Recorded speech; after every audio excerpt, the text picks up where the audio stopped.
So in my efficient workflow for bodice fitting workbook, the first step after the bodice is finished and you're going to start working on the sleeve is to walk the sleeve.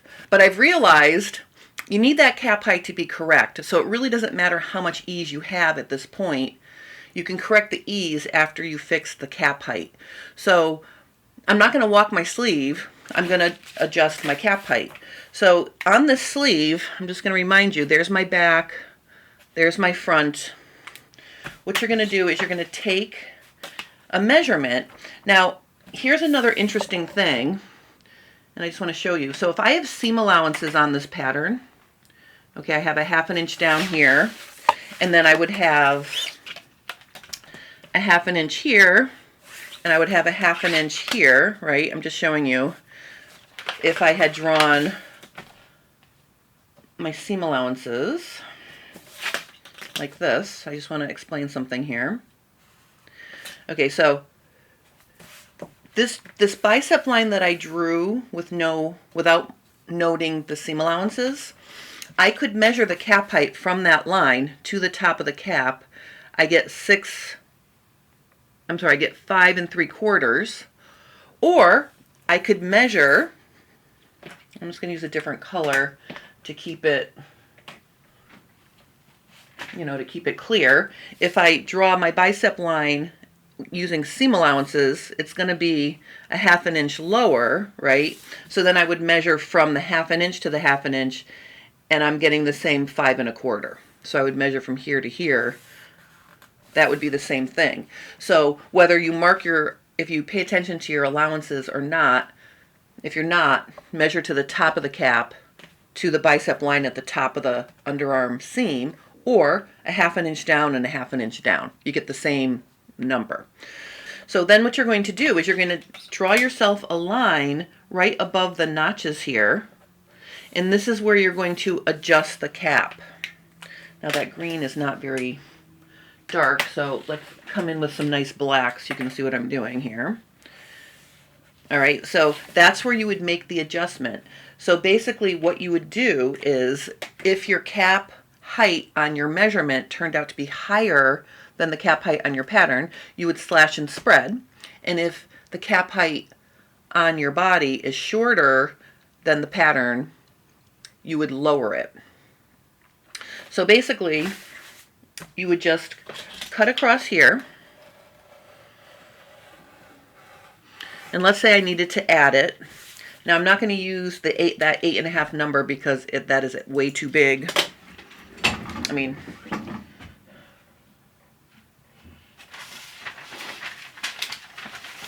I'm not going to use that 8.5 number because it's not accurate. So let me just get myself some paper here. Okay, so you just tape some paper onto the bottom cut edge. Then you measure up the amount you want to add. So let's say I needed to add 1 inch. Whatever it was, you're going to add it.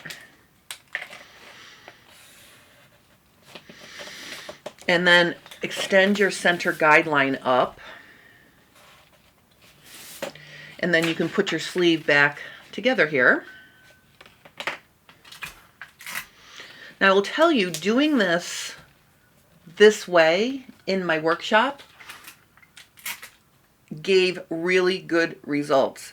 We were done fitting the sleeve before 3 o'clock. We started on Sunday, around 9:30, working on the sleeves, and everyone was finished, and we had lunch. So this really made quick work.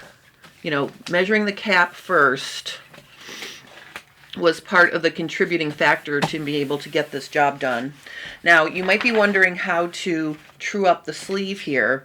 So notice, I'm just going to draw. So this one goes like this, and this one goes like that. I'm just trying to show you the difference between the lower and the upper here.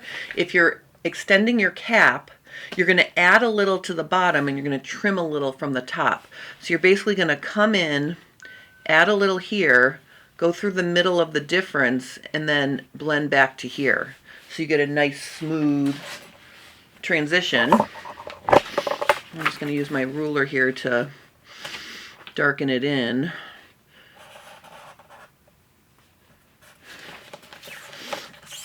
All right, and you would do that on both sides. Here we're plussing a little bit, and here we're minusing a little bit, just to make that nice smooth transition. You know, and then just to show you the nice shape, now that I did all that, I'm just going to cut this out so you can see. So I'm just following my line that I used to true that up. All right, so you can see that makes a nice shape. Now, after you have added the cap height, the next step would be to walk your sleeve, determine how much ease you have, and then adjust the ease by either removing some or adding some to get about, I don't know, around an inch, a little less than an inch for smaller sizes, maybe a little more for plus sizes. But basically, after you do your cap height, you adjust for ease.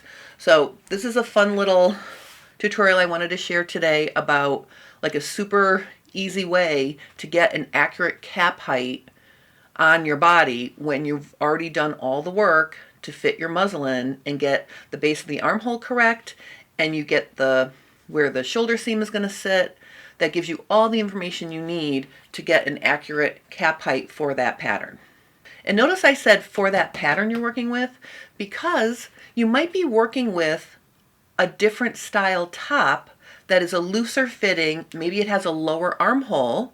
Well, then the bicep line is going to have to lower with the base of the armhole. So I feel like this is a really good way, instead of using a standard cap height measurement on your body, figure it out after you fit your muslin. So I hope you enjoyed this little fit tip. I wanted to stick this in here before too much time had passed because I'm very excited about this easier way to get the cap height when you're fitting your sleeve.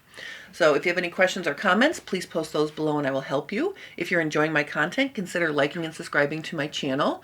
If you'd like a copy of the Efficient Workflow for Bodice Fitting, there is a link in the description below. Thank you for watching and have a wonderful rest of your day.